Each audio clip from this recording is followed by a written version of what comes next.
Good morning, students. As we have seen in the last sessions, we have gone through the topic of irrational number. We have seen what is there in the irrational number, how to recognize which are the irrational number. We have solved a few examples based on the arithmetic of the irrational numbers. That means how to perform the addition, how to perform the subtraction, how to multiply the irrational numbers, and how to divide them. Right? Today we are going to see one of the advanced part of the irrational number, which is called as surds, or it is also called as radicals. It is the type of irrational number only, or you can say it is the section of the irrational number. That means अगर irrational number total है उसमें से 60 to 70% वाला part जो होता है वो surds का होता है. ठीक है, मतलब for your convenience let's just consider there are 100 irrational numbers in the world.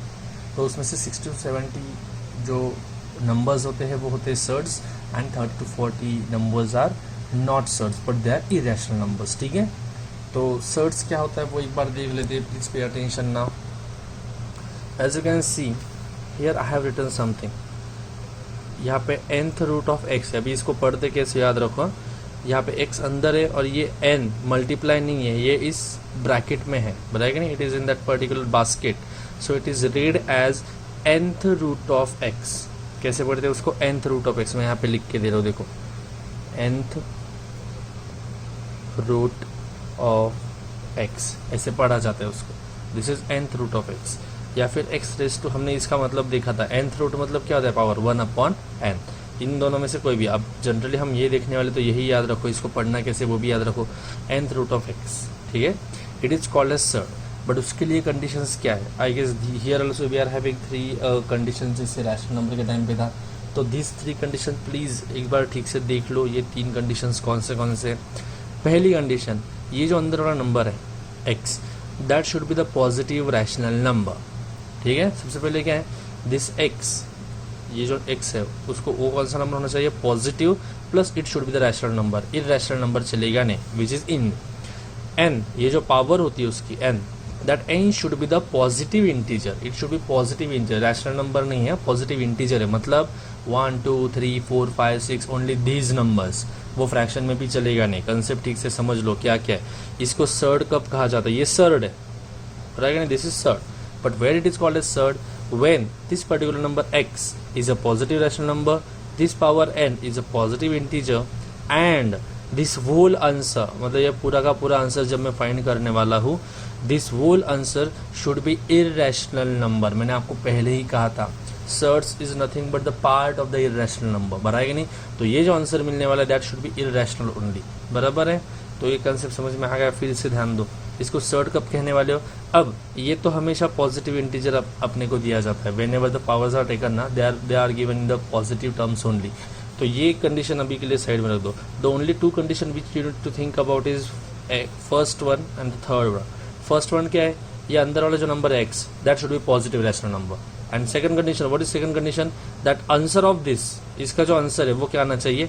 Irrational number. I just check with this. ये देखो, ये √2 है, तो यहाँ पे पावर 2 है.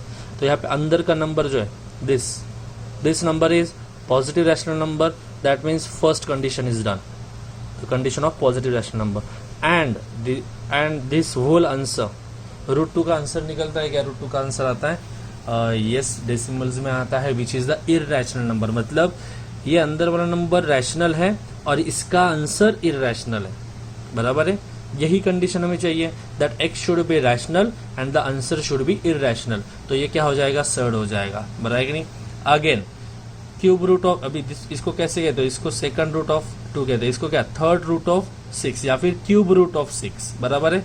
तो ये अंदर वाला number 6, it is positive rational number and answer for this cube root is irrational number. मतलब ये number rational and answer should be irrational, then it is called as surd.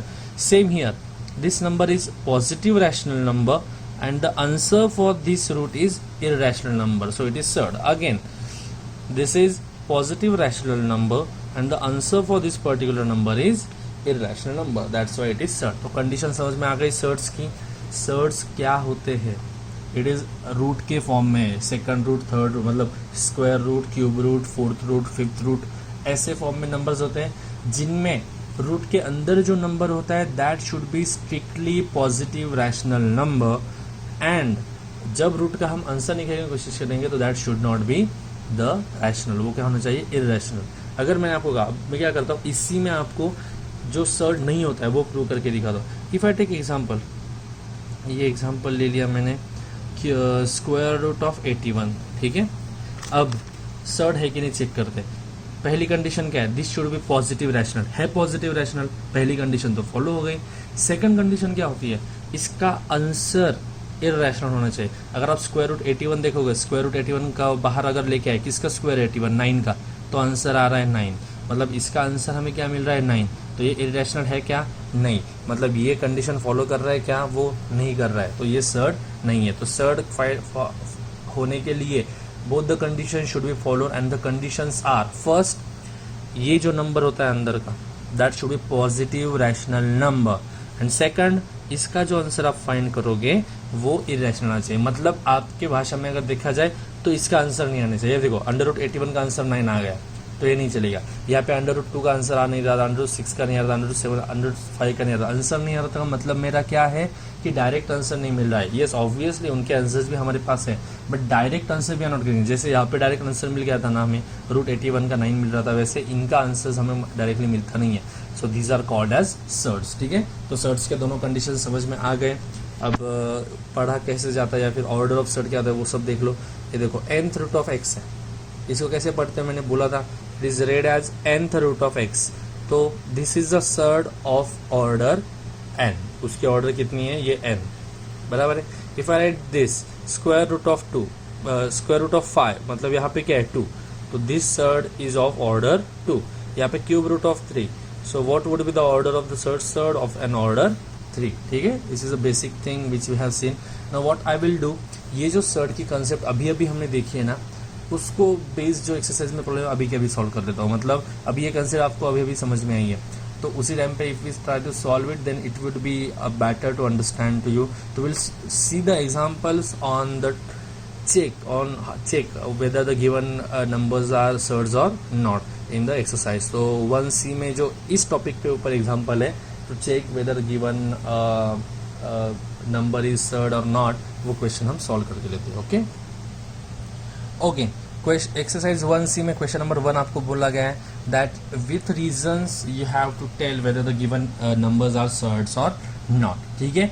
2 reasons हमारे पास है। पहला क्या होता है, रूट के अंदर का नंबर पॉजिटिव रैशनल नंबर होना चाहिए, एंड सेकंड कंडीशन क्या होती है, उसका आंसर इररेशनल नंबर होना चाहिए। आंसर इररेशनल मतलब आंसर डायरेक्टली नहीं मिलना चाहिए, बराबर है। तो let's just see, first they have given under root 180, ठीक है।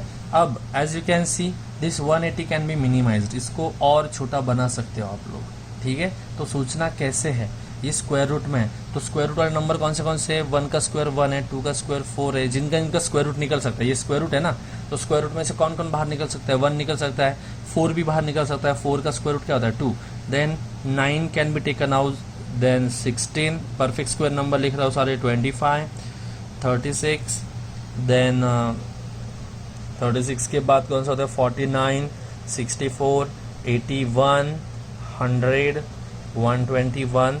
अब ऑब्वियसली 100 के आगे वाले किसी को मल्टीप्लिकेशन नहीं लिख सकते हो आपको, क्योंकि 180 आंसर चाहिए, तो 80 के प्रीवियस ही आपको नंबर्स देखने पड़ेंगे, ठीक है। So if you observe properly it is the multiplication of 36। 180 किसका मल्टीप्लिकेशन है, 36 का मल्टीप्लिकेशन है, बाकी किसी नंबर का नहीं। तो 36 का कौन से रैंक में आता है, 5th में। तो मैंने 180 को कैसे लिख लिया, 36 into 5। अब ऐसे क्यों लिखा है, because I want to minimise it. This 36 this can be taken out of this square root.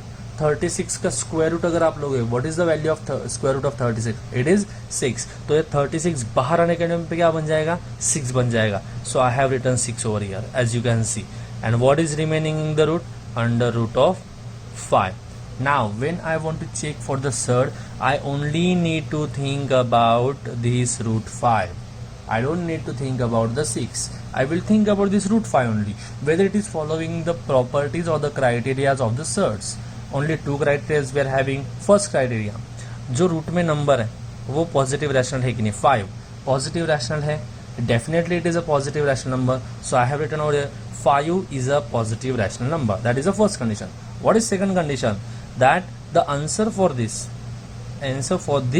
और you can take total root 5। Answer आता है 5 का रूट निकलता है, नहीं निकलता है, मतलब रूट 5 जो है वो कौन सा नंबर है, इररेशनल नंबर है। सो वही मैंने लिखा and under root 5 is irrational number. That means first and second दोनों कंडीशन वो क्या कर रहा है, फॉलो कर रहा है। 5 पॉजिटिव रैशनल नंबर भी है and under root 5 irrational number भी है।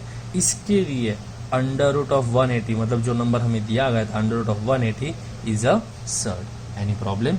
समझ में आ गया पहला क्वेश्चन सर्ड कैसे हमने चेक कर लिया।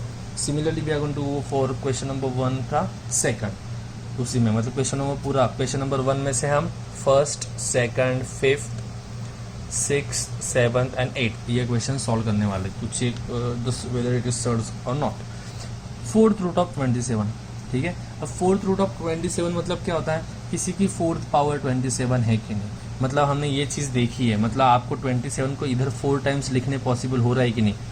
ये रूट में अगर 4 टाइम लिख ले तो बाहर आने के टाइम पे 1 टाइम रहने वाला है। ये हमने इंडाइसिस में देखा है, ठीक है। ये जो पार्ट है हमने मल्टीप्लिकेशन बाहर कैसे लेके आते हैं अंदर कैसे रखना, that we have seen in the indices in the grade 8। Now here 27 is a positive rational number. सबसे पहले यहाँ पे देखो ये फोर्थ रूट है, हमें देखना है ये अंदर क्राइटेरिया क्या क्या है। ये जो अंदर नंबर होता है that should be positive rational. है positive rational, definitely it is a positive rational number. 27 is a positive rational number, तो मैंने लिख लिया 27 is a positive rational number. Second thing, इसका रूट नहीं आना चाहिए। ऑब्वियसली 27 का फोर्थ रूट नहीं आता है। यस 27 का क्यूब रूट आता है क्योंकि 27 किसका क्यूब है, 3 का क्यूब है। बट 27 किसी की भी फोर्थ पावर में नहीं आता है, ठीक है। 3 की फोर्थ पावर में भी नहीं आता है, 2 के भी फोर्थ पावर में नहीं आता है, किसी की भी फोर्थ पावर में 27 आता नहीं है। That means fourth root of 27 का आंसर हमें मिलेगा क्या, डायरेक्टली नहीं मिलेगा। मतलब फोर्थ रूट ऑफ 27 कौन सा नंबर हो गया, irrational number. So I have written that fourth root of 27 is an irrational number. दोनों कंडीशन फॉलो हो गए।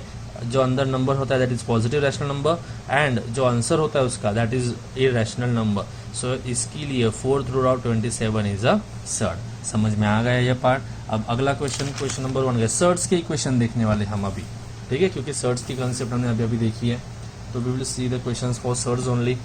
Next fifth question they have given cube root of 25 into cube root of 40। ये surd है कि नहीं वो देखना है। मतलब पहले क्या करना पड़ेगा, इनको मल्टीप्लाई करना पड़ेगा। हमने देखा है दोनों सेम ऑर्डर के रूट से, यहाँ पे भी क्यूब रूट है यहाँ पे भी क्यूब रूट है, तो मल्टीप्लाई हम कर सकते हैं। तो मैंने क्या कर लिया, देखो एक ही ब्रैकेट में एक ही रूट में मैंने 24 और 40 को मल्टीप्लाई कर दिया, 25 इंटू 40, ठीक है। इनकी ऑर्डर सेम थी 3 और 3, इसके लिए हम मल्टीप्लाई कर सके। अगर ऑर्डर अलग होगी तो हम मल्टीप्लिकेशन नहीं कर सकते। ये कंसेप्ट क्लियर कर लो। ओके, सो 25 इंटू 40, 25 इंटू 40,000 मतलब cube root of 1000। Now you to think, अब यहाँ इसके आगे तो सॉल्व नहीं कर सकते, you have to think the 2 criterias which are required. Okay, अब क्यूब रूट ऑफ 1000 मतलब 1000 किसी का क्यूब है या नहीं है, definitely it is a cube.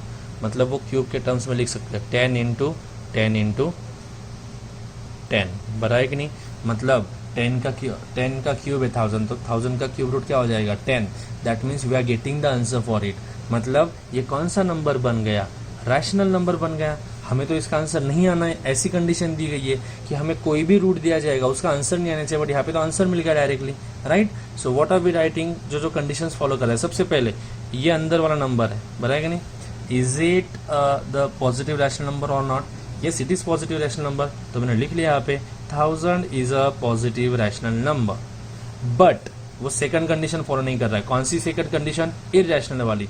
Under root 1000 sorry cube root of 1000 is not an irrational number. मतलब फर्स्ट कंडीशन फॉलो कर रहा है बट सेकंड नहीं कर रहा है, तो ये सर्ड होगा क्या, नहीं होगा। इसके लिए जो क्वेश्चन पूछा गया था cube root 25 into cube root 40 वो लिख लिया मैंने। Hence cube root 25 into cube root 40 bracket में लिख दिया आपको, that is cube root of 1000 is not a surd. मतलब when it is following both the condition then and then only it is a surd. यहाँ पे एक condition follow कर रहा था, जो ब्रैकेट में नंबर है या फिर रूट में नंबर है वो पॉजिटिव रैशनल नंबर तो था, बट उसका आंसर जो आ रहा था वो इररेशनल नंबर नहीं था, तो एक कंडीशन वो फॉलो नहीं कर रहा है, इसका मतलब it is not a surd. Any problem. Same we are going to go for 6th question. ठीक से ऑब्जर्व करो अभी। अंडर क्यूब रूट मतलब क्यूब रूट ऑफ -25। पहली कंडीशन क्या है, ये वाला नंबर पॉजिटिव रैशनल नंबर चाहिए। वो रैशनल नंबर तो है बट पॉजिटिव है क्या? नहीं, निगेटिव है। तो मैंने लिख लिया -125 is not a positive rational number. अब ये कंडीशन फॉलो नहीं करे तो हमें चेक करने की जरूरत नहीं आगे वाली कंडीशन कि उसका आंसर रैशनल या इरैशनल आ रहा है। ठीक है, ये कंडीशन यहीं पे खत्म हो गई कि वो पॉजिटिव रैशनल नंबर ही नहीं है, तो वो सर्ड हो सकता है क्या? नहीं। इसके लिए cube root of -125 is not a surd. Same 7th question, under root of pi. Pi की वैल्यू आपको पता होगी 3.14 अप टू इन्फिनिटी, मतलब उसका आंसर फिक्स होता है क्या? नहीं। मतलब पाई हमने ऑलरेडी देखा था रैशनल इरैशनल में, पाई ये इरैशनल नंबर होता है, बराबर है। पाई कौन सा नंबर होता है? Irrational number. तो वो रैशनल नंबर होगा क्या? नहीं। हमारी कंडीशन क्या है? इसके लिए ये नंबर पॉजिटिव रैशनल चाहिए, तो मैंने ऑलरेडी लिख लिया pi is not a positive rational number. अगर ये पॉजिटिव रैशनल नंबर नहीं तो ये पूरा का पूरा सर्ड बनेगा क्या? नहीं, because it is not following the first condition of being a surd. Same for this, under root 3 + √2। मैंने जानबूझ के यहाँ पे ब्रैकेट लिखा है क्योंकि बहुत बार कंफ्यूजन होता है कि 3 साइड में लेना है, √2 साइड में लेना है, ब्रैकेट कर दिया। अब स्क्वायर रूट है, किसका स्क्वायर रूट है? इस नंबर का। अब ये नंबर जो स्क्वायर रूट में है वो कैसा होना चाहिए? What is the condition for that? It should be the positive rational number. Is it a positive rational number? No, definitely not. In the previous exercise we have seen that अगर आप rational number और irrational number को add करोगे, ये rational number ये irrational number, इनको अगर add करोगे तो आंसर क्या मिलता है आपको? Irrational number. मतलब ये 3 + √2 रैशनल नहीं है, तो मैंने वही लिख लिया 3 + √2 is not a positive rational number. Condition follow नहीं कर रहा है, इसके लिए ये पूरा का पूरा जो आंसर है that is √3 + √2 is not a surd. Hopefully surd की कंसेप्ट समझ में आ गई होगी। अब जो आपको आगे कंडीशन, आप ये एक्सरसाइज में जो क्वेश्चंस आने वाले हैं ना, उसमें कहीं पे भी आपको दिखना नहीं कि सर्ड्स है या नहीं है। सिर्फ फर्स्ट क्वेश्चन में आपकी अंडरस्टैंडिंग क्लियर हो अबाउट द सर्ड, इसके लिए पहला क्वेश्चन में आपको पूरा कंसेप्ट बता दिया है। इसके बाद आपको सर्ड्स ही दिए गए एंड वहीं पे आपको बाकी के क्वेश्चन सॉल्व करने हैं। समझ में आ गया? एक बार ठीक से ये प्रॉपर टॉपिक रिवाइज कर लो। Okay, now we have seen what is surd is. There is one point which I have mentioned over here because this is very important thing while solving the surds. जब आप rationalization कर रहे हो या फिर surds की addition, subtraction, multiplication कर रहे हो, उस टाइम पे ये चीज़ बहुत इंपॉर्टेंट है। तो ये हमने 1B में भी सॉल्व किया है ऐसा टाइप, और 1C में भी ज़रूरत पड़ने वाली, इसके लिए मैं बता रहा हूँ। If it is given to me under root 125, ठीक है, अंडर रूट 125 दिया है, it can be reduced to the simplest of the forms. इसको सिंपलेस्ट ऑफ द फॉर्म्स में कर सकते। ये स्क्वायर रूट है, ये 125। अब मुझे क्या करना है? मुझे सोचना है कि 125 को परफेक्ट स्क्वायर के टर्म्स में कैसे लिखो। परफेक्ट स्क्वायर मतलब क्या होता है? जिसका स्क्वायर रूट आता है वो कौन होता है? 1 का स्क्वायर रूट आता है 1, 4 का स्क्वायर रूट आता है 2, 9 का स्क्वायर रूट आता है 3, देन 16 का square root it is 4, then square root of 25 is 5, then square root of 36 is 6, square of 49 is 7, square root of 64 is 8, square root of 81 is 9, square root of 100 is 10, square root of 121 is 11 and likewise। ठीक है, इसके आगे number 120 के बाद कौन होने वाला है? 144, then 169, then 196, then 225, then 256, then 289, then 324, then 361 and 400 and 441 and likewise। ठीक है, उसके आगे नंबर्स जाएंगे। इतने बड़े नंबर्स तक तो आपको जाना नहीं होता, आपको 100 तक ही मोस्टली ये नंबर्स दिए जाते हैं स्प्लिट करने को। अब 125, इनमें से कौन से नंबर का मल्टीप्लिकेशन लिख सकते हैं हम? If you can observe it can be written as a multiplication of 25। सो 125 को मैंने लिख लिया 25 इंटू 5 स्क्वायर रूट में। अब 25 का स्क्वायर रूट क्या होता है? 5, क्योंकि 25 5 का स्क्वायर है। तो ये 25 जब बाहर आएगा, इस स्क्वायर रूट में से बाहर आएगा, तो क्या बन जाएगा? 5 बन जाएगा। तो ये देखो मैंने 5 लिख लिया बाहर, एंड अंदर कौन बचा? ये अंडर रूट 5। सो ये आ गया उसका सिंपलेस्ट फॉर्म। मतलब अंडर रूट 125 का सिंपलेस्ट फॉर्म क्या आ गया? 5 under root of 5। Same for under root of 27। 27 का तो स्क्वायर रूट आता नहीं है, 25 किसी का भी स्क्वायर नहीं है, तो हम क्या करेंगे? उसको स्क्वायर रूट के टर्म्स में लिखने की कोशिश करेंगे। 1 4 9 16। तो ऑब्वियसली यू कैन ऑब्जर्व कि वो 9 के टर्म्स में लिख सकते हैं हम। तो मैंने यहाँ पे लिख लिया 9 इंटू 3, राइट। सो 9 का स्क्वायर रूट क्या होता है? 3। सो 9 बाहर आने के टाइम पे ये 3 बन गया, और ये under root 3 as it is. This is a simplest form for under root of 27। Under root of 98 को मल्टीप्लिकेशन में देखो किसके लिख सकते हो? 1 4 9 16, 25, 36, 49, 64. So if you observe properly, 98 can be written as the multiplication of 49. So I have written 49 into 2. अब ये 49 square root में से बाहर आएगा तो क्या बन जाएगा, 7 बन जाएगा, और अंदर कौन बचा, रूट, रूट में कौन बचा, 2, तो अंडर रूट ऑफ 2, तो under root 98 can be written as 7 into under root of 2, या फिर 7 रूट 2.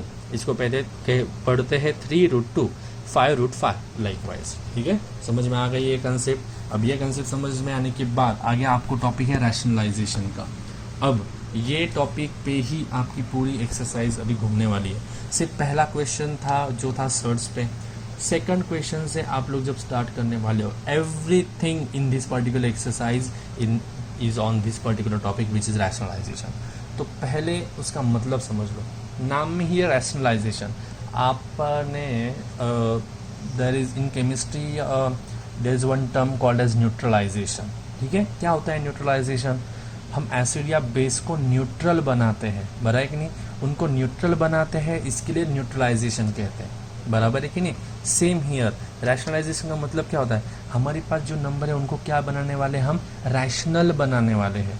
मतलब हमारे पास इर्रेशनल नंबर कौन से, सर्ड्स, ये सर्ड्स है हमारे पास, ये सर्ड्स को हम क्या करने वाले हैं, रैशनल नंबर बनाने वाले हैं, और उस प्रोसेस को हम क्या कहते हैं, रैशनलाइजेशन. समझ में आ गया रैशनलाइजेशन क्या होता है, कैसे करते हैं वो बता दो मैं आपको. बट पहले रैशनलाइजेशन क्या होता है वही मैंने यहाँ पे लिखा है, changing irrational number two the rational number. मतलब आपको इर्रेशनल नंबर दिया जाएगा, उसको रैशनल नंबर में आपको क्या करना पड़ेगा, चेंज करना पड़ेगा. अब ये कंसेप्ट आपको ठीक से समझिए. इसके लिए मैंने यहाँ पे 2 एग्जाम्पल्स लिए हैं, 5 under root of 2 and 3 under root of 2. अब 5 रूट 2 रैशनल नंबर या इर्रेशनल नंबर है, या सर्ड है, ऑब्वियसली सर्ड है वो, बराबर है कि नहीं, क्योंकि ये 2 पॉजिटिव है और ये अंडर रूट 2 का आंसर नहीं मिलता है. सेम ये 2 पॉजिटिव है और अंडर रूट 2 का मुझे आंसर नहीं मिलता है, डायरेक्ट इजी वाला आंसर नहीं मिलता है, पॉइंट्स में मिलता है या इर्रेशनल नंबर मिलता है. ये दोनों के दोनों सर्ड्स है, सर्ड्स मतलब irrational number basically. Do not get yourself confuse, surds and irrational number one and the same, but not all the irrational numbers are the surd. Irrational number में 2 types होते हैं, यहाँ पे देखो. इर्रेशनल में एक होते हैं सर्ड्स, जो होते हैं under root of 2, under root of 3, under root of 5, and दूसरे होते हैं नॉर्मल नंबर, जैसे पाई है हमारे पास, एंड आई गेस 4/7, मतलब जिनका आंसर हमें मिलता नहीं फाइनल आंसर. ऐसे नंबर्स को हम क्या कहते हैं, द नॉर्मल इर्रेशनल नंबर. ठीक है, तो सर्ड्स कुछ अलग नहीं कि इर्रेशनल, सर्ड भी इर्रेशनल नंबर में ही आते हैं. ठीक है, that means not all the surds, actually all the surds are irrational number and all the normal numbers are irrational, but not all the irrational numbers are surds. कुछ ऐसे भी नंबर्स है जो सर्ड्स नहीं होते. ठीक है, सो ये सर्ड्स में आ जाएगा. अब ये कौन से सर्ड्स मतलब कौन से नंबर है, इरेशनल नंबर. अब मैं क्या कर रहा हूँ, इन दोनों को मल्टीप्लाई कर रहा हूँ, हम जस्ट मल्टीप्लाइंग. अब इन दोनों को मल्टीप्लाई किया, 5 root 2 into 3 root 2, 5 root 2 into 3 root 2. तो 5, याद रखो, when you multiplying the rational numbers, sorry irrational number, उसका जो रैशनल पार्ट होता है उसका एडिशन होता है या सब्सट्रैक्शन होता है, और जो इर्रेशनल पार्ट होता है उसका एडिशन या सब्सट्रैक्शन या मल्टीप्लिकेशन. तो यहाँ पे 5 and 3 is the rational part of that particular irrational number. तो 5 and 3 का मल्टीप्लिकेशन हो जाएगा. देखो मैंने 5 और 3 का मल्टीप्लिकेशन लिख दिया. ठीक है, ये 5 सर्कल कर रहा हूँ और ये 2 ये साइड में, इन दोनों का मल्टीप्लिकेशन 5 इंटू 3. अब यहाँ पे कौन बचा, रूट 2 इंटू रूट 2. अब ये कंसेप्ट प्लीज क्लियर कर लो खुद के लिए, ये ऑलरेडी पता है आप लोगों को, still I am telling you. Root 2 into root 2 क्या होता है, 2 होता है, बराबर है कि नहीं. रूट 2 इंटू रूट 2 2 आ जाता है, बराबर है कि नहीं. तो मैंने यहाँ पे देखो रूट 2 इंटू रूट 2 की जगह पे क्या लिख लिया, 2 लिख लिया. अब इन सबका मल्टीप्लिकेशन करके आंसर क्या मिला, 30. अब ठीक से ध्यान दो, मेरे पास नंबर कौन से थे, 5 रूट 2, 3 रूट 2. कौन से नंबर थे वो, इर्रेशनल नंबर थे. उनको मल्टीप्लाई किया मैंने तो मेरे पास आंसर क्या आएगा, 30. ये इरेशनल नंबर या rational number. That means I have changed irrational numbers into rational number. मतलब मैंने इनका क्या कर दिया, यहाँ पे रैशनलाइजेशन किया. मैं I have change the given irrational numbers into rational number, right. So हमेशा याद रखो, आपको अगर किसी भी इर्रेशनल नंबर को रैशनल में चेंज करना है, आपको कोई भी इर्रेशनल नंबर दिया जाएगा तो you have to multiply that irrational number with some number. आपको अगर किसी इरेशनल नंबर को रैशनल नंबर बनाना है तो आपको उसको किसी ना किसी ऐसे नंबर से मल्टीप्लाई करना पड़ता है कि आपका मल्टीप्लाई करने के बाद आंसर जो आता है वो क्या होता है, रैशनल नंबर होता है। और उस नंबर को क्या कहा जाता है, यहाँ पे ध्यान दो, अभी मैं अंडरलाइन करके दिखा रहा हूँ। उस नंबर को क्या कहा जाता है, rationalizing factor. Now from now onwards in each and every question I am not going to write rationalizing factor. For my convenience I am writing RF, rationalizing factor का shortcut RF, but you are not supposed to use this term RF. अब when I'm explaining it gets hectic for me to write it again and again, इसके लिए मैं R and F लिख रहा हूँ, but आपको strictly rationalizing factor ही लिखना है, ठीक है। अब मैं rationalizing factor की कंसेप्ट और थोड़ा क्लियर कर लेता हूँ आपको। If you can observe properly over here, ये दोनों एक दूसरे के रैशनल फैक्टर, समझो ये पहला नंबर था और मुझे इसका रैशनलाइजिंग फैक्टर चाहिए, मतलब इसको किससे मल्टीप्लाई करूंगा तो मुझे रैशनल नंबर मिलेगा। तो मुझे पता है ये 5 तो मुझे प्रॉब्लम नहीं दे रहा है, 5 इरेशनल पार्ट है नहीं, इसका इरेशनल पार्ट कौन है, √2, मतलब मुझे √2 को कैंसिल करना है, √2 को रैशनल बनाना है। 5 को रैशनल बनने की जरूरत नहीं है मुझे, तो √2 को रैशनल कैसे बनाऊंगा मैं, how to change √2 into the rational number. Obvious है, यहाँ पे आपके सामने ही लिखा मैंने, √2 को रैशनल कैसे बनाओगे आप, बाय मल्टीप्लाइंग इट बाय √2। मतलब 5 √2 को अगर मुझे रैशनल नंबर बनाना है तो उससे रैशनलाइजिंग फैक्टर जो होगा उसमें क्या होना चाहिए, √2। यहाँ पे 3 √2 था, आपने सिर्फ √2 भी लिया होता तो भी आंसर आपका रैशनल नंबर आता था। तो same I am thinking over here, यहाँ पे 7 √3 है, I want to rationalize it, तो रैशनलाइजिंग फैक्टर देखना है मुझे। 7 तो रैशनल नंबर है, उसका कुछ इशू नहीं, इरैशनल पार्ट कौन सा है, √3, तो मुझे इसका अगर रैशनलाइजिंग फैक्टर चाहिए तो इट कैन बी √3, ये हो सकता है क्योंकि √3 से मल्टीप्लाई करो तो √3 क्या बन जाएगा, 3 एंड 3 इंटू 7 21, या फिर अलग अलग इसके बाद आप कोई भी नंबर दे दो, 2 √3, 3 √3, 4 √3 एंड सो ऑन, ऐसे कितने भी नंबर से, but √3 is compulsory in each of them, क्योंकि ये देखो ये पार्ट जो ये √3 वाला है ये हमें कैंसिल करना है, ये इरेशनल है, इसको अगर रैशनल बनाना है तो हमें √3 से मल्टीप्लाई करना पड़ेगा। सेम 11 √5 को रैशनल, ये सब रैशनल फैक्टर है, ये √5 जो है वो इरेशनल पार्ट है, हमें क्या करना है उसका रैशनलाइजेशन, तो किससे मल्टीप्लाई करना पड़ेगा, √5 से, या फिर 2 √5 से, या फिर सो ऑन, ठीक है। अब हाँ एक और चीज़ है, ये √5 को मल्टीप्लाई करके भी कैंसिल कर सकते हैं, डिवाइड भी, बट आपके सिलेबस में सिर्फ मल्टीप्लाई वाला है, इसके लिए मैं इसका एक और पार्ट होता है वो बता देता हूँ, बट वो कंसिडर मत करो, वो ध्यान में मत रखो, सिर्फ आपको मतलब पता हो इसके लिए बता दिया। अब ये √5 जो है वो सिर्फ मल्टीप्लाई करने से नहीं कैंसिल हो सकता है ना, अगर हमने इसको √5 से डिवाइड भी कर दिया तो भी √5 कैंसिल हो रहा है, तो I can take the rationalizing factor as 1/√5।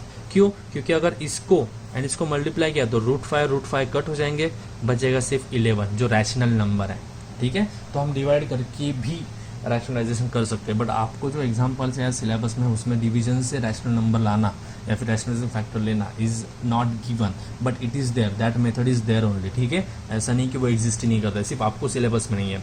Same 3 √21, तो उसका रैशनलाइजिंग फैक्टर √21 या फिर 2 √21 या फिर 3 √21 एंड सो ऑन।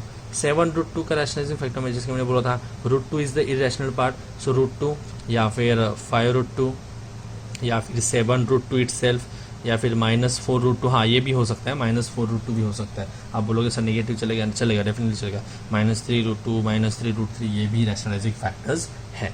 तो रैशनलाइजिंग फैक्टर समझ में आ गया आपको ये टॉपिक, ठीक है। अब ये जो रैशनलाइजिंग फैक्टर्स हमने रैशनलाइजेशन फैक्टर या रैशनलाइजिंग फैक्टर ये टॉपिक देखा है, इसके ऊपर एक्सरसाइज में क्वेश्चंस है, तो हम वो क्वेश्चंस भी अभी के अभी सॉल्व करके देख लेते एक बार। एक्सरसाइज में आपको जो क्वेश्चंस दिए गए for this particular topic they are having, अभी हमने देखा उसमें एक ही नंबर था, बराबर, उसमें रैशनलाइजिंग फैक्टर था। अब 2 नंबर्स का भी रैशनलाइजिंग फैक्टर देखने के क्वेश्चंस उसमें दिए गए, तो what we will do, we will see the next topic, ये लास्ट टॉपिक है इस एक्सरसाइज के लिए। ये टॉपिक एक बार देख लिया तो directly we will start with the exercise. तो let's just see what is rationalization. अभी देखो रैशनलाइजेशन ऑफ डिनोमिनेटर, और यही टॉपिक ज़्यादा बार पूछा गया आपको एक्सरसाइज में। आपको रैशनलाइजेशन क्या है ये समझ में आ गया। अब कभी भी आपको पूछा नहीं जाता है कि ये नंबर है इसको रैशनलाइज करो, ठीक है। एवरी टाइम मतलब 99% times it is asked to you that you have to rationalize the denominator. Let's just see how to rationalize the denominator now. So now let's see what is rationalization of the denominator now.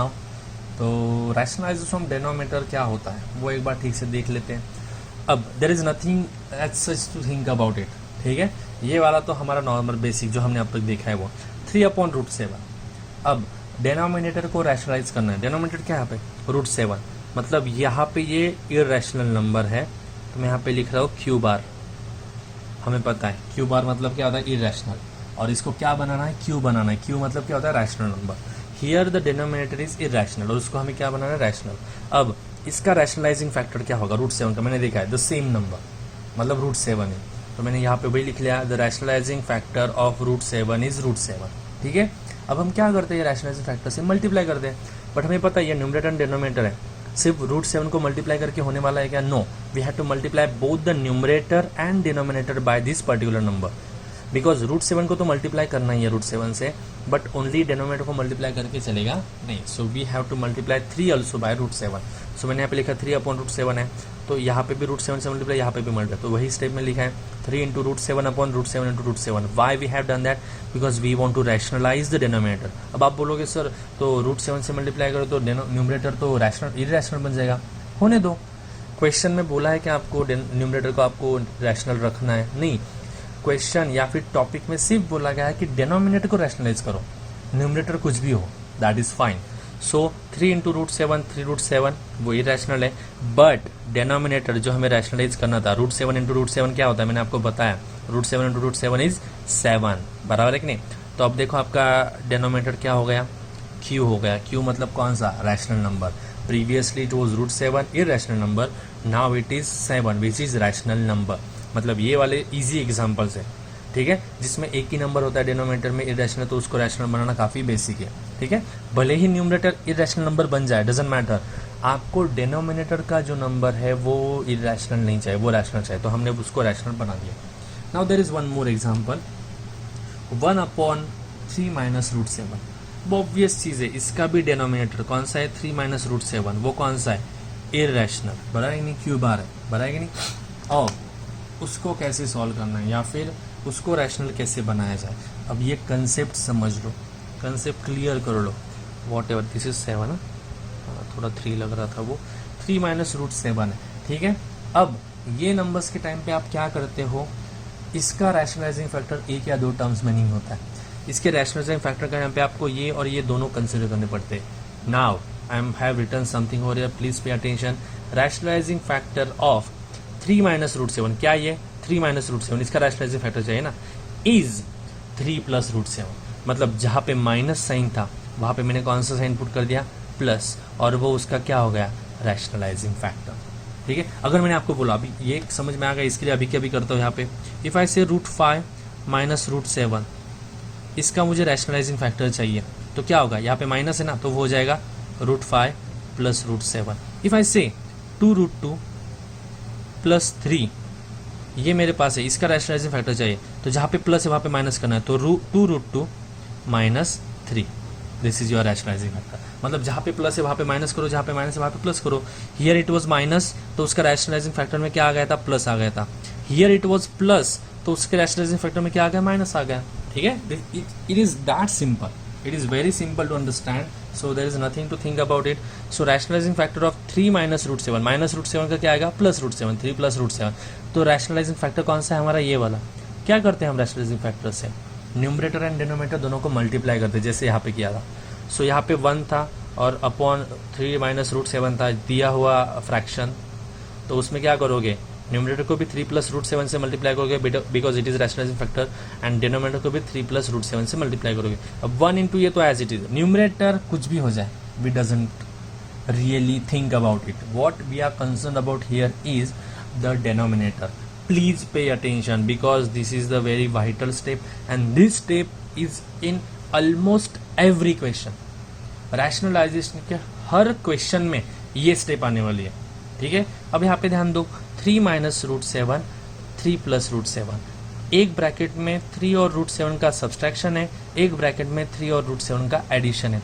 If you can recall the expansion formula, आपके पास एक expansion formula है a + b × a - b, एक बार दोनों का addition है, एक बार दोनों का सब्सट्रैक्शन है, उसका फॉर्मूला क्या आता है फिर, पहले का स्क्वायर माइनस दूसरे का स्क्वायर। सेम यहाँ पे 3, अभी मैं क्या कर रहा हूँ, सर्कल बना के रख रहा हूँ, 3 और √7, एक बार उन दोनों का सब्सट्रैक्शन है, उसके बाद 3 एंड रूट 7 उनका क्या एडिशन है, मतलब एक ब्रैकेट में उनका एडिशन, एक ब्रैकेट में उनका सब्सट्रैक्शन होता है।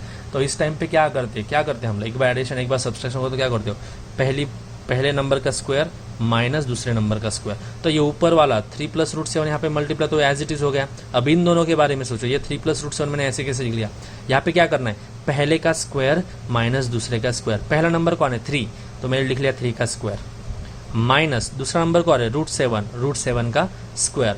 ये ऊपर वाला 3 + √7 एज इट इज, 3 का स्क्वायर कितना होता है 9, √7 का स्क्वायर। अब यहाँ पे ध्यान दो, यहाँ पे एक और कंसेप्ट, √7 का स्क्वायर मतलब क्या होता है √7 × √7, √7 का स्क्वायर √7 × √7 एंड √7 × √7 क्या होता है 7, मतलब √7 का स्क्वायर बेसिकली क्या होने वाला है स्क्वायर। अगर मैंने आपको बोला √3 का स्क्वायर बताओ मुझे, तो वो भी क्या होने वाला है 3, बराबर है। इफ आई से √17 का स्क्वायर बताओ मुझे, तो वो क्या होने वाला है 17, लाइक वाइज, ठीक है। तो √7 का स्क्वायर कितना हो जाएगा 7, तो ये 3 + √7 ऊपर as it is in the numerator, 9 - 7 is going to be 2। Now previously the denominator was 3 - √7, यहाँ पे देखो 3 - √7 which is irrational, now the denominator is 2 which is rational. मतलब आपने डिनोमिनेटर का क्या कर लिया, रैशनलाइजेशन कर लिया। समझ में आ गया, this concepts are quite vital. एक बार ये कंसेप्ट समझ में आ गई तो all the exercise can be solve by your side very easily, बहुत इजीली क्वेश्चन सॉल्व कर सकते हो, ठीक है। रैशनलाइजेशन समझ में आ गया। Now we can start with the exercise. This particular exercise we are going to solve this questions. Question number 1, उसके 1, 2, 5, 6, 7, 8 जो हमने ऑलरेडी सॉल्व किए। Then in question number 2 we are going to solve 1, 3, 5, 8। In question number 3 we are going to solve 2, 3, 8 and 9. Question number 4 we are going to solve second and fourth. In question number 5 we are going to solve second. Then question number 7 we are going to solve question number 8, question number 11, question number 12, question number 15.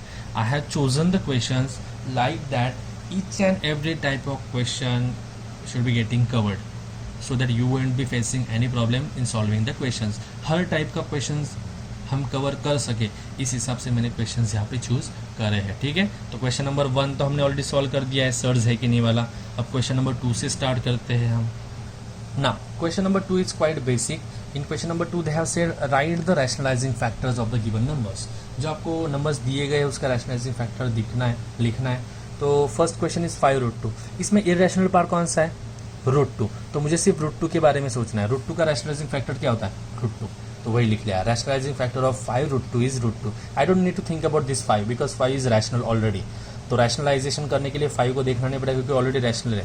तो rational कौन नहीं है √2, तो उसके लिए √2 rationalising factor. Same rationalising factor of √5 - 3, क्या है यहाँ पे माइनस, तो वहाँ पे क्या कर लोगे प्लस। तो रैशनलाइजिंग फैक्टर ऑफ √5 - 3 इज √5 + 3।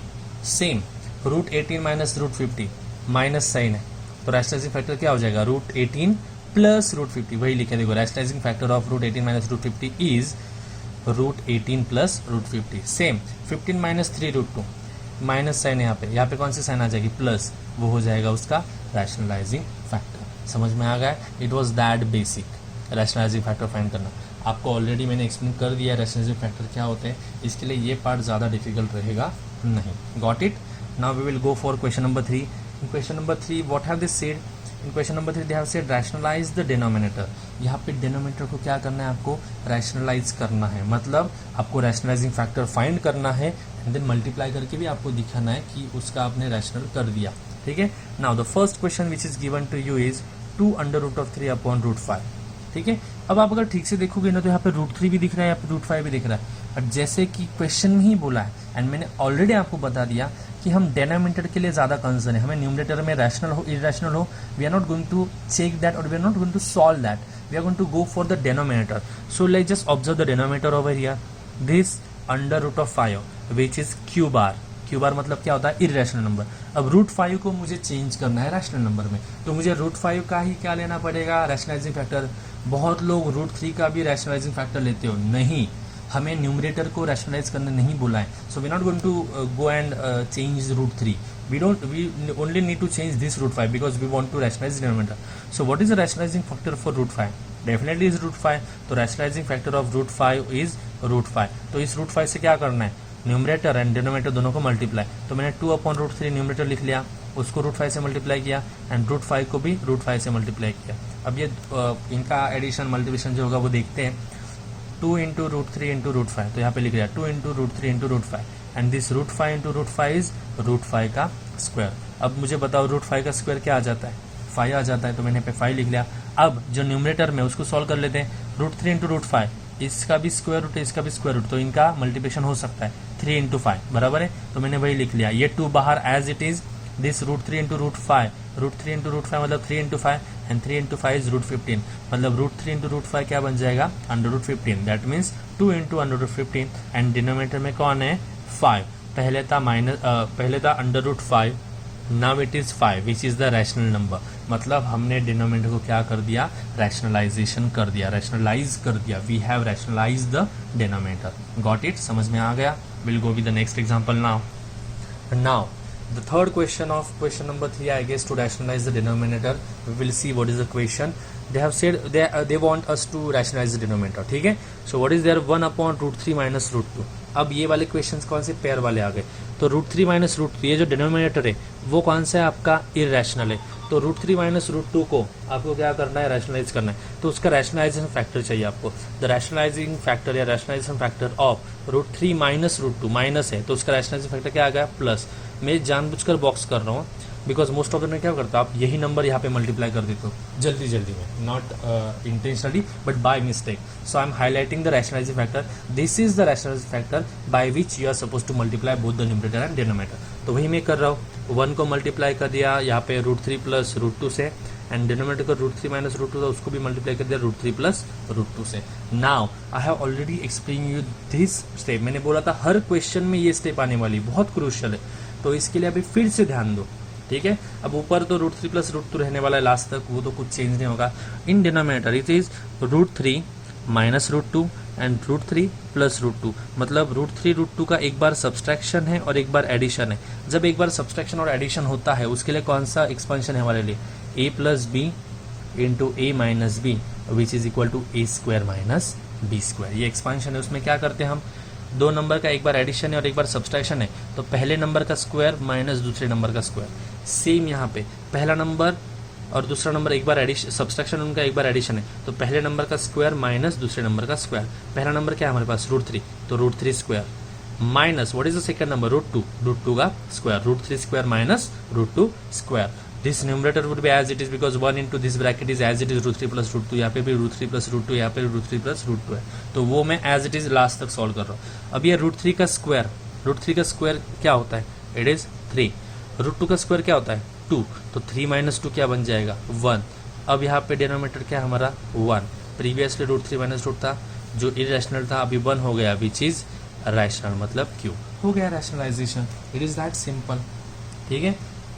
अब फिर से बता रहा हूँ, ये क्वेश्चन में अपने rationalising the denominator concept clear कर लो कि हम डिनोमिनेटर को रैशनलाइज कैसे करते हो, बिकॉज जैसे जैसे हम आगे बढ़ने वाले in the exercise the level of the questions is going to get increase, थोड़ा इंक्रीज हो जाएगी वो लेवल, जिसमें आपको थोड़ा बहुत सोच के सॉल्व करने पड़ेंगे। सो इसके लिए please get your concept clear in this particular session only, in questions में ख़त्म कर दो। अब यहाँ पे देखो अगला क्वेश्चन, √6 minus √5 अपॉन √6 प्लस √5, ठीक है। इसको रैशनलाइज करना है डिनोमिनेटर को, तो ये डिनोमिनेटर देखो क्या है 6 प्लस √5, तो यहाँ पे प्लस है, तो उसका रैशनलाइजिंग फैक्टर क्या हो जाएगा माइनस, मतलब हमें इस नंबर से न्यूमरेटर एंड डिनोमिनेटर दोनों को मल्टीप्लाई करना है माइनस वाले से, तो मैंने वही कर दिया। ऊपर ऑलरेडी पहला क्या था √6 minus √5, √6 minus √5 को किससे मल्टीप्लाई करोगे माइनस से, मतलब √6 minus √5। डिनोमिनेटर में क्या था √6 प्लस √5, उसको भी किससे मल्टीप्लाई करोगे √6 minus √5 से। अब यहाँ पे √6 minus √5, यहाँ पे भी √6 minus √5, दोनों ब्रैकेट्स का मल्टीप्लीकेशन है, तो ब्रैकेट 2 बार मल्टीप्लाई कर रहे हैं, तो क्या होगा उसके लिए, अगर मैंने बोला 4 into 4 चाहिए मुझे, तो वो क्या होता है 4 का स्क्वायर, वैसे ब्रैकेट इंटू ब्रैकेट होगा, तो वो क्या होगा ब्रैकेट का square, that means √6 minus √5 the whole square. In the numerator we have done the calculation. Denominator में देखो √6 और √5 का एडिशन है एंड √6 minus √5 का सब्सट्रैक्शन है। अब हर एग्जाम्पल में अभी सोचना ही नहीं है कि यहाँ पे कैसे अरेंजमेंट की जाएगी।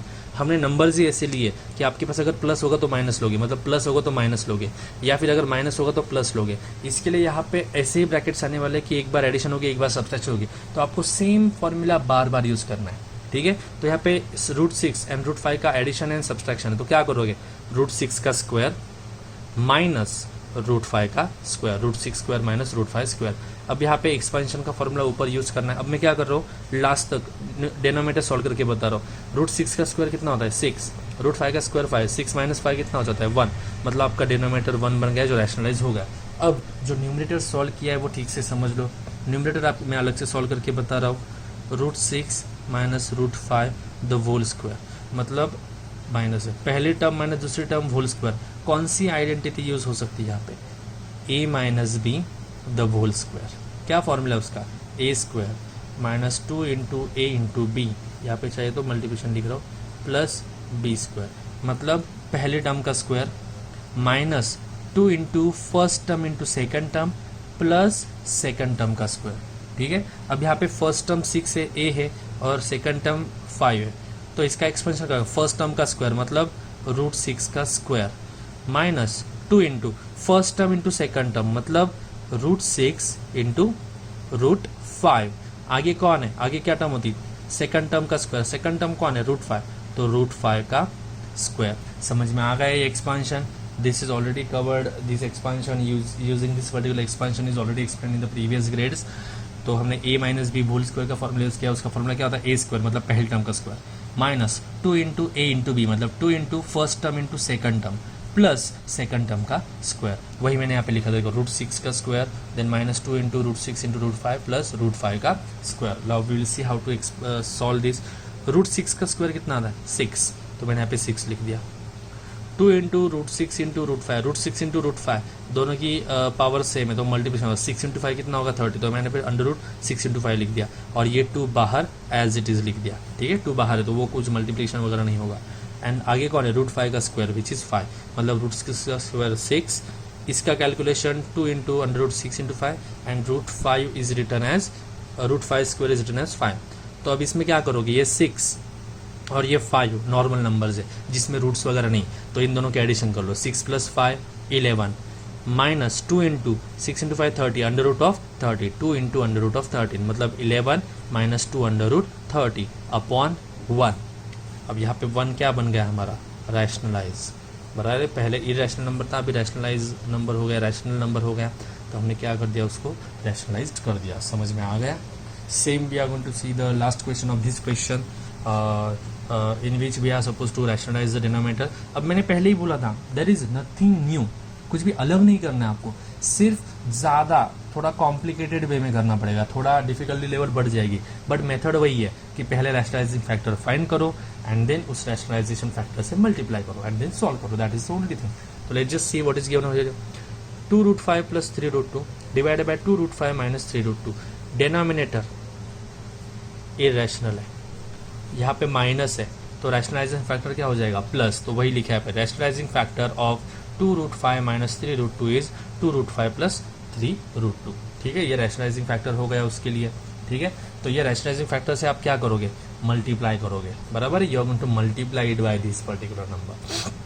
तो हम मल्टीप्लाई करते हैं इन दोनों को, इस नंबर से दोनों न्यूमरेटर एंड डिनोमिनेटर दोनों को मल्टीप्लाई करते हैं। सो 2√5 + 3√2 अपॉन 2√5 - 3√2, ये ओरिजिनल वाला हमारा फ्रैक्शन था। अब हमें करना क्या है, इस पर्टिकुलर रैशनलाइजिंग फैक्टर से we have to multiply both the numerator and the denominator, दोनों न्यूमरेटर एंड डिनोमिनेटर को हम क्या करने वाले, मल्टीप्लाई करने वाले। तो let's just see how to multiply this now.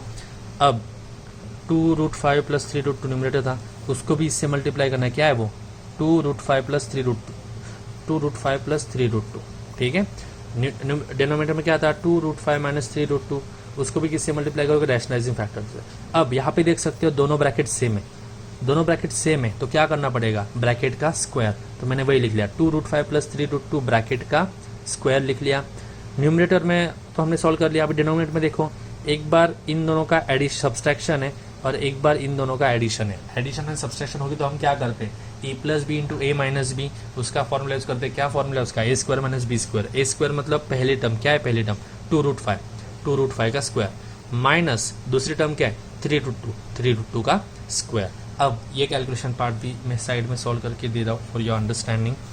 अब ऊपर वाला अभी के लिए साइड में रखो, ये वाला 2√5 का स्क्वायर, 2√5 स्क्वायर। गेट या कंसेप्ट क्लियर हियर ओनली, मैं पहले ही बोल रहा हूँ, क्योंकि आगे जाके ऐसे क्वेश्चंस होंगे जिनमें मैं आपको इसका आंसर क्या आ रहा है और कैसे आ रहा है ये एक्सप्लेन करना नहीं सिखा सकता हूँ, बिकॉज उस टाइम पे हमें बाकी के टाइप्स देखने पड़ेंगे। So please be so attentive. 2√5 दो नंबर, यहाँ पे 2 और √5 दो नंबर्स है, उनका स्क्वायर लेना है। तो पहले मैं 2 का स्क्वायर लूंगा, 2 का स्क्वायर क्या होता है 4 इंटू, बाद में √5 का स्क्वायर लूंगा, √5 का स्क्वायर क्या होता है 5 विच इज इक्वल टू 20। ठीक है, सेम फॉर 3√2 का स्क्वायर, 3√2 द स्क्वायर, उसमें भी क्या करूंगा 3 का स्क्वायर लूंगा विच इज 9 इंटू √2 का स्क्वायर क्या होता है 2 विच इज इक्वल्स टू 18। ठीक है, अगर आपको ये कंसेप्ट समझ में आ गई है तो यहाँ पे मैंने एक स्टेप बढ़ा दी, देखो ये स्टेप वो नहीं लिखी तो भी चलेगा, बट मैंने ये स्टेप क्यों लिखी आपको बताता हूँ। एक तो ये स्टेप लिखने से कंसेप्ट क्लियर हो रहे, प्लस आप समझो यहाँ पे 2√5 को डायरेक्ट 20 लिखोगे, इसको डायरेक्ट 18 लिखोगे, यहाँ पे सॉल्व हो जाएगा वो, बट वैसे भी आपको न्यूमरेटर सॉल्व करते हुए लेके जाना है लास्ट तक, बता है कि नहीं। तो वैसे भी आपके स्टेप्स तो बढ़ने ही वाले, ज्यादा स्टेप्स आपके पास है ही, तो यहाँ पे शॉर्टकट यूज करके रॉन्ग होने की रिस्क क्यों ले रहे हो। तो better way go with the step wise, मतलब एक्सप्लेनेटिव वे में जाओ, क्योंकि आपको वैसे भी न्यूमरेटर को सॉल्व करते करते 3 से 4 स्टेप्स लगने वाले, तो डेनोमिनेटर को भी 3 से 4 स्टेप्स में सॉल्व करो, कुछ जल्दी नहीं आपको, नहीं तो फिर डेनोमिनेटर का आप 2 स्टेप्स में सॉल्व करके रखोगे, समझो यहाँ पे 2 आ गया, यहीं पे 2 आ गया आपका, एंड बाद में 2 लिखते बैठोगे, तो इससे better do not take the risk of getting wrong by using the shortcuts. So better be sure on your side that you are solving it correctly. ठीक है, even if it is explanative, but more important thing is that should be correct, it should be the answer should be correct. ठीक है, सो यहाँ पे देखो अभी 2√5 को मैंने 2 का स्क्वायर 4, √5 का स्क्वायर 5, माइनस 3 का स्क्वायर 9, यहाँ पे देखो कहाँ पे गया 9, एंड √2 का स्क्वायर 2। ठीक है, ए square minus B square use किया। अब न्यूमरेटर में देखते हैं, अब न्यूमरेटर में हमें पता है ए प्लस बी होल स्क्वायर, पहले टर्म प्लस सेकंड टर्म का होल स्क्वायर है। अब मैंने पिछले एग्जांपल में इसका एक्सप्लेनेशन बताया था, उसमें क्या करते हैं पहले टर्म का स्क्वायर लेते हैं पहले, so have taken square of first term 2√5 the whole square, plus क्या करते हो 2 into first term into second term, चाहिए तो यहाँ पे फिर से लिख के दे रहा हूँ आपको लो formula, the formula is a square plus 2 into A into b plus b square. ठीक है, तो फर्स्ट टर्म का स्क्वायर प्लस या minus 2 into first term into second term plus second term का स्क्वायर, सेम फर्स्ट टर्म 2√5 का square plus 2 into first term into second term, first term 2√5 था, second term 3√2 था, multiply कर दिया, and last में क्या था सेकंड टर्म का स्क्वायर, सेकंड टर्म यहाँ पे क्या है 3√2, तो 3√2 का square. Now will try to solve it. 2√5 का स्क्वायर हमें पता है 2 का स्क्वायर 4, √5 का स्क्वायर 5, प्लस 2 इंटू 2√5 इंटू 3√2। अब यहाँ पे नंबर्स कौन से देख लो, बी सो केयरफुल, 2 ये वाला 2 और ये 3, ये हमारे नॉर्मल नंबर्स है, रैशनल मतलब जो स्क्वायर रूट में नहीं है, तो मैं उनका मल्टीप्लिकेशन कर रहा हूँ 2 इंटू 2 4, 4 इंटू 3 12, तो मैंने यहाँ पे 12 लिख लिया देखो, एंड √5 एंड √2 बाकी हमारे पास, तो दोनों के ऑर्डर सेम है, तो √2 इंटू √5 क्या हुआ एक ही रूट में आ जाएंगे 5 इंटू 2, प्लस अगला क्या है 3√2 स्क्वायर, 3 का स्क्वायर 9, √2 का स्क्वायर 2। समझ में आ गई इस स्टेप, मैं पहले आप लोगों को बता रहा हूँ, this is the start of the rationalisation. तो अगर आपने एक्स्ट्रा स्टेप्स बढ़ा की भी सॉल्व किया तो भी चलने वाला है, but do not get it wrong. I have observe with you people are very good with the maths में आपको प्रॉब्लम है नहीं, बट प्रॉब्लम कहाँ पे हो रहा है, ऐसे भी कुछ बच्चे जिनको मैथ्स काफ़ी अच्छे से आता है, समझता है, but the thing is you try to go with the shortcuts. आपको शॉर्टकट्स यूज करने की बहुत आदत हो गई है, एंड वो शॉर्टकट्स यूज करने के टाइम पे ही आप लोग मोस्ट ऑफ द टाइम्स गलतियां करते हैं और वहीं पे मार्क्स गलत हो जाते हैं। No, so in the last year also I have talked with the students and the parents about this also, that the students are having the potential of scoring at least above 75 out of 80, right? But due to using the shortcuts they lost their marks and they get the marks around 60, 65, 70. ठीक है, so why to waste your marks in trying shortcuts? Better way go with the normal method, एक step बढ़ जाएगी but आपके marks confirm हो जाएंगे, sure हो जाएंगे। ठीक है, इसके लिए ये समझ में आ गया स्टेप। अब 4 इंटू 5 कितना होता है 20, 12 इंटू रूट 5 इंटू रूट 10 कितना, रूट 5 इंटू रूट 2 कितना होता है रूट 10, तो 12 रूट 10 आ गया, and 9 into 2 is 18, and division में 20 माइनस 18, 20 माइनस 18 क्या हो गया 2। अब बेसिकली देखा जाए तो यहीं पे हमारा रैशनल बन गया, बट न्यूमरेटर थोड़ा सॉल्व करके देखना पड़ेगा, ऐसे नंबर्स नहीं लिख सकते, उसको थोड़ा छोटा बना के रखना पड़ेगा। अब यहाँ पे देखो ये 20 और ये 18 दो नंबर्स है, इस 12 का कुछ भी संबंध नहीं। आप बोलोगे सर 20 प्लस 12 करूँ क्या, नहीं, 12 इरेशनल नंबर है क्योंकि वो रूट 10 को मल्टीप्लाई, तो ये साइड में ही बचेगा, सिर्फ 20 और 18 का कैलकुलेशन होगा। 20 plus 18 is 38 plus 12 under root 10 divide by 2, ठीक है। अब अगर आपने यहाँ तक सॉल्व कर दिया और यहीं पे छोड़ दिया क्वेश्चन तो भी चलेगा, ठीक है, but as we know we try to reduce the question as much as possible. तो ये 2 कैंसिल कर सकते, देखो यहाँ पे भी 2 से डिवीजन जाता है, यहाँ पे भी 2 से, यहाँ पे भी 2 से, तो मैं इन दोनों में क्या कर रहा हूँ, कॉमन निकल रहा हूँ। 38 के फैक्टर्स क्या होते हैं 2 इंटू 19, 12 के फैक्टर्स 2 इंटू 6, दोनों में कॉमन क्या है 2 एंड 2, तो मैंने 2 बाहर लिख लिया। 38 में से 2 चला गया, बचा कौन 19, तो 38 की जगह पे मैंने 19 लिख लिया। 12 रूट 10 था, 12 में से 2 चला गया, बचा कौन 6, तो यहाँ पे आ गया 6 रूट 10। 12 रूट 10 का क्या बन गया 6 रूट 10 बन गया, ये 2 बाहर आ गया, this 2 and this 2 is getting cancel 1 1, सो ऊपर कौन बचा 19 plus 6 root 10, 19 plus 6 root 10 divide by 1, this 1 is nothing but the rational number, मतलब previously it was irrational denominator, now it has become the rational denominator. Got it, समझ में आ गया आप लोगों को, कोई प्रॉब्लम है इसमें, एक बार ठीक से देख लो, तो कुछ प्रॉब्लम होगा तो प्लीज आस्क।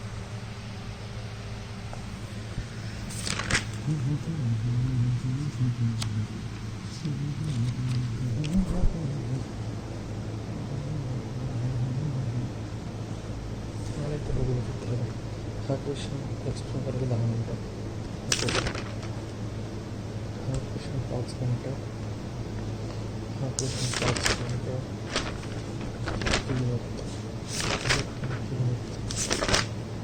मोटे क्वेश्चन नंबर 4।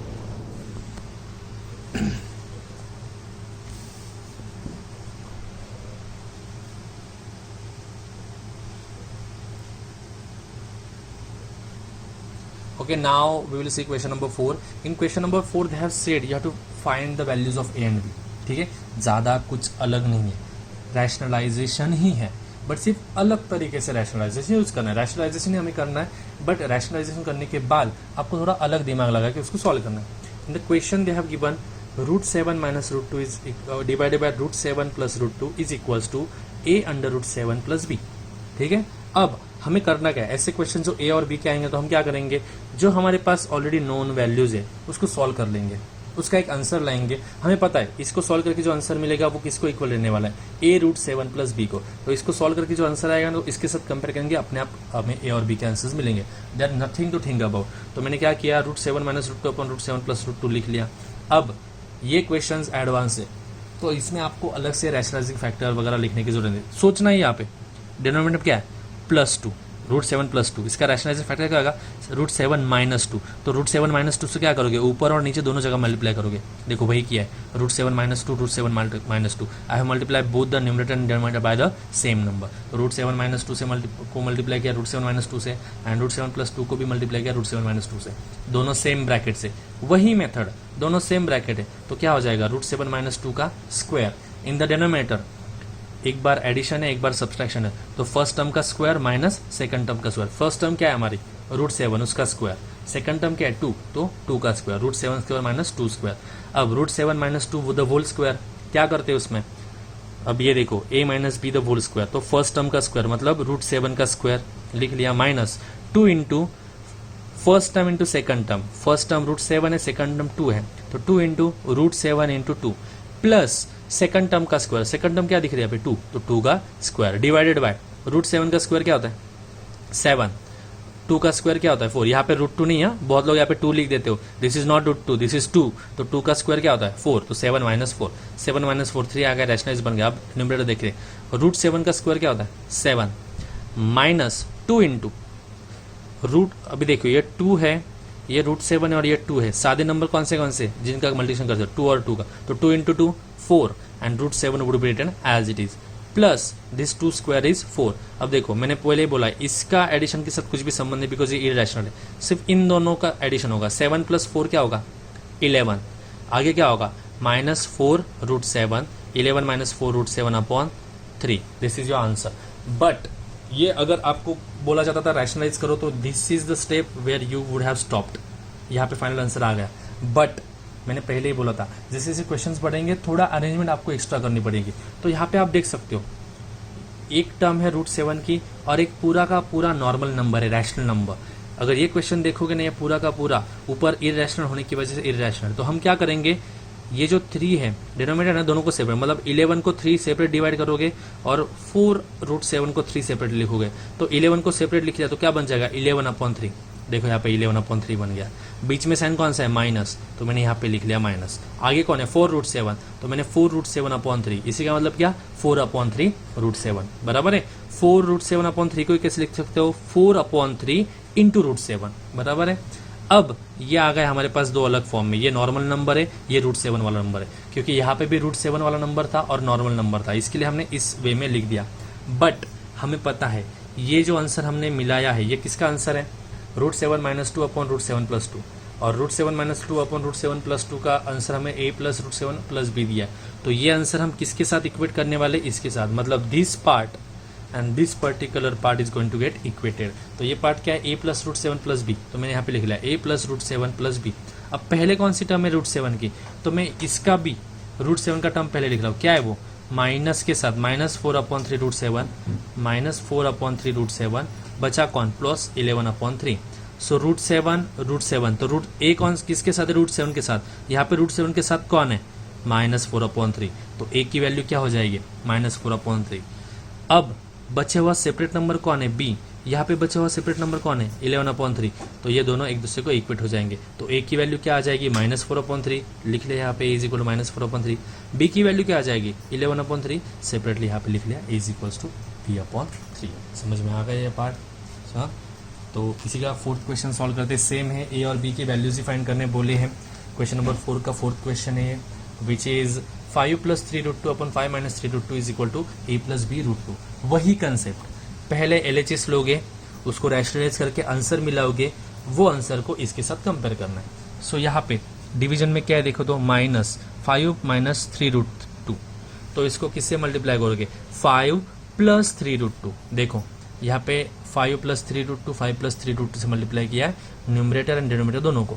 अब ये दोनों ब्रैकेट सेम है, 5 + 3√2 5 + 3√2 दोनों ब्रैकेट सेम है, तो यहाँ पे क्या हो जाएगा 5 + 3√2 का होल स्क्वायर, और यहाँ पे एक बार सब्सट्रैक्शन है एक बार एडिशन है, तो यहाँ पे क्या होगा फर्स्ट टर्म का स्क्वायर और सेकंड टर्म का स्क्वायर, मतलब 5 का स्क्वायर माइनस 3√2 का स्क्वायर। अब यहाँ पे एक्सपेंशन ऊपर वाले का, first term plus second term whole square, तो क्या आता है फर्स्ट टर्म का स्क्वायर मतलब 5 का square plus 2 times of first term which is 5 into second term which is 3√2, 2 into a + b मतलब 2 into first term into second term plus second term का square, second term क्या है 3√2 the whole square. Any problem. Division में देखो क्या है 5 square मतलब 25 minus, यहाँ पे देखो मैं एक्स्ट्रा स्टेप्स लिख रहा हूँ। अब करने को तो आप ऐसे ही बोल सकते 3 का स्क्वायर 9 √2 का स्क्वायर 2, तो 9 इंटू 2 18 बन जाएगा, डायरेक्टली भी लिख सकते हो बराबर कि नहीं। बट मैंने ऑलरेडी आपको बोला है कि न्यूमरेटर आपको और 1-2 स्टेप सॉल्व करना ही है, तो डिनोमिनेटर को इतनी जल्दी सॉल्व करके रख के क्या करोगे। So better way be sure, तो 3 का स्क्वायर 9 √2 का स्क्वायर 2, तो 9 इंटू 2 25 माइनस 9 इंटू 2। अब 5 का स्क्वायर 25। अब यहाँ पे देखो नंबर कौन से 2 5 एंड 3 आर द नंबर्स, ठीक है, √2 नंबर नहीं सादा, इट इज इरेशनल, तो 2 इंटू 5 10 10 इंटू 3 इज 30, तो 30 इंटू √2 प्लस 3 √2 स्क्वायर, 3 का स्क्वायर 9 √2 का स्क्वायर 2, ठीक है। अब एंड नीचे 9 इंटू 2 18 आ गया, 25 माइनस 18 7 आ गया। अब इन द न्यूमरेटर ऑब्जर्व करो ये 25 और ये 9 इंटू 2 है, दोनों का एडिशन 9 इंटू 2 18, 25 प्लस 18 43 और ये 30 √2 एज इट इज 43 प्लस 30 √2/7। अब अगर रैशनलाइजेशन बोला जाता था तो यहीं पे आपका आंसर खत्म था, but you have to compare it with a + b, मतलब आपको दोनों को अलग से लिखना है। तो मैं 7 को क्या करूंगा अलग लिखूंगा, एक बार 43 को डिवाइड करूंगा एक बार इसको, तो पहली बार क्या आएगा 43/7 लिख लिया 43/7, बीच में साइन प्लस का है तो मैंने यहाँ पे प्लस लिख लिया। यहाँ पे क्या है 30 √2, तो 30/7 ये डिवीजन में आएगा 30/7 इंटू √2, 30/7 इंटू √2। अब हमें पता है इसका आंसर क्या है a + b √2, बट इसका आंसर सॉल्व करके हमें क्या मिला है 43/7 प्लस 30/7 √2, तो ये वाला जो आंसर है ए प्लस बी रूट 2, उसको हम किसके साथ कंपेयर करेंगे, जो आंसर हमें मिला है उसके साथ। तो मैंने भी लिख लिया a plus b root 2 is equal to 43/7 plus 30/7 root 2। अब कंपेयर करो, ये नॉर्मल नंबर है जिसमें कोई भी रूट नहीं है, यहाँ पे कौन सा नंबर है वो 43/7 जिसमें कोई भी रूट नहीं, तो ए की वैल्यू क्या हो जाएगी 43/7, a is equal to 43/7। Same root 2 के साथ यहाँ पे कौन है बी, यहाँ पे रूट 2 के साथ कौन है 30/7, तो b की वैल्यू क्या हो जाएगी 30/7, b is equal to 30/7 and likewise we have got our answers. समझ में आ गया ये पार्ट। अब मैंने पहले ही बोला है this is all about the practice, get your concept clear about the rationalisation. Denominator ही कंसिडर में करना है आपको, अगर डेनोमिनेटर में माइनस होगा तो rationalizing factor will be positive या फिर प्लस, ठीक है। And one more thing, 3 formula जो यूज हो रहे हैं आपको, ठीक है, वो भी फिर से बता देता हूँ यहाँ पे। पहला जो फॉर्मूला जो एवरी क्वेश्चन में यूज होता है वो है a plus B into A minus B, उसका एक्सपेंशन क्या होता है ए स्क्वायर माइनस बी स्क्वायर, ठीक है। दूसरा जो फॉर्मूला यूज होता है वो a plus b the whole square है, उसका फॉर्मूला क्या है first term square plus 2 times of first term into second term plus second term square. And the third formula a minus B the whole square which is first term square minus 2 first term into second term plus second term square. ये तीनों formula ठीक से समझ लो, how to apply it and what are the operations, how to do operations on the surds, एक बार ठीक से समझ लो। Once you are clear with it, आपको कुछ ज़्यादा डाउट्स आएंगे नहीं, ज़्यादा प्रॉब्लम भी आएगी नहीं। This is purely the practice part, जितना ज़्यादा प्रैक्टिस करोगे उतना ज़्यादा कंसेप्ट क्लियर होते जाओगे, because each and every question is different in its own way, ठीक है। तो क्वेश्चंस की प्रैक्टिस रखो, मैथ्स में प्रैक्टिस के अलावा कुछ भी नहीं, जितना ज़्यादा आप प्रैक्टिस करोगे उतना ज़्यादा बेटर आप होते जाओगे, ठीक है। तो please go through the video properly, अगर कुछ डाउट होगा तो do not hesitate to ask, please ask me and solve the questions properly, see the video thoroughly, ठीक है। Thank you so much everyone, all the best.